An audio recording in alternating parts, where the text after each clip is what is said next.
दो बीवियां रखने वाला सिर्फ खुद रो सकता है, बाकी सब हंस सकते हैं। तो सुने ये कहानी। ड्राइंग रूम में दोनों बीवियां बैठी हैं। पहली बीवी कहती है, सुनिए, आज मेरी अम्मी आ रही हैं, सब कुछ तैयार रखना।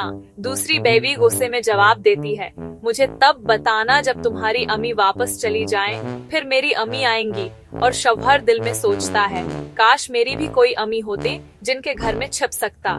फिर ये शौहर डॉक्टर को फोन करता है, डॉक्टर साहब, मुझे याददाश्त का इलाज चाहिए। डॉक्टर पूछता है, क्या भूल गए हो? शौहर कहता है, यही कि ज्यादा खतरनाक कौन है, पहली या दूसरी।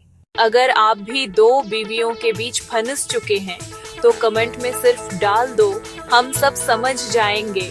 अगर आपको हंसी आई हो तो वीडियो को लाइक करें, दोस्तों से शेयर करें और हमारे चैनल को सब्सक्राइब करना न भूलें।